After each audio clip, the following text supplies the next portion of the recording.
இப்படியே போச்சுன்னா நீங்கள் தோற்றுருவீங்க. ரியல் எஸ்டேட் பிஸ்னஸ் பண்ணுறீங்களா நீங்கள்? உங்களுக்கான வீடியோ தான் இது. நீங்கள் உங்கள் மார்க்கெட்டிங் அண்ட் சேல்ஸில் பண்ணுற 5 மிஸ்டேக்கை பற்றி நான் சொல்ல போகிறேன். உங்களுக்கான கரெக்டான லேண்டிங் பேஜ் உங்ககிட்ட இல்லை, CRM client relationship management software உங்ககிட்ட இல்லை, நல்லா கன்வெர்ட் பண்ணுற கான்ஃபிடென்ட்டான டெலிகாலர்ஸ் உங்ககிட்ட இல்லை, நீங்கள் ஏற்கனவே ரன் பண்ண உங்கள் ஆடை ரீடார்கெட்டிங் சேம் ஆடியன்ஸ்க்கு நீங்கள் இன்னும் திருப்பி ரன் பண்ணலை, உங்கள் மேலே ஒரு நம்பிக்கை வர்ற மாதிரியான கரெக்டான கண்டென்ட்டை வந்து நீங்கள் ரிலீஸ் பண்ணலை. ஸோ இந்த மாதிரியான ப்ராப்ளத்தெலாம் நீங்கள் ஃபிக்ஸ் பண்ணாலே கரெக்டான ஒரு சிஸ்டம் க்ரியேட் ஆகிரும். அது மூலமாக உங்களுக்கு நல்ல ஒரு க்ரோத் க்ரியேட் ஆகும்.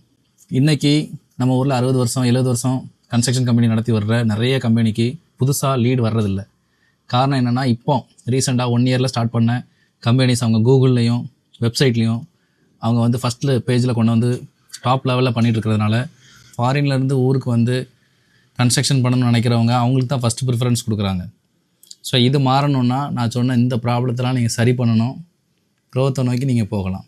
இந்த மாதிரியான கண்டென்ட்டுக்கு என்னோடய பேஜை ஃபாலோ பண்ணுங்கள். நான் ஜிக்சன் மார்க்கெட் சேல் பேஜ்லேருந்து உங்கள்கிட்ட பேசிகிட்டு இருக்கேன்.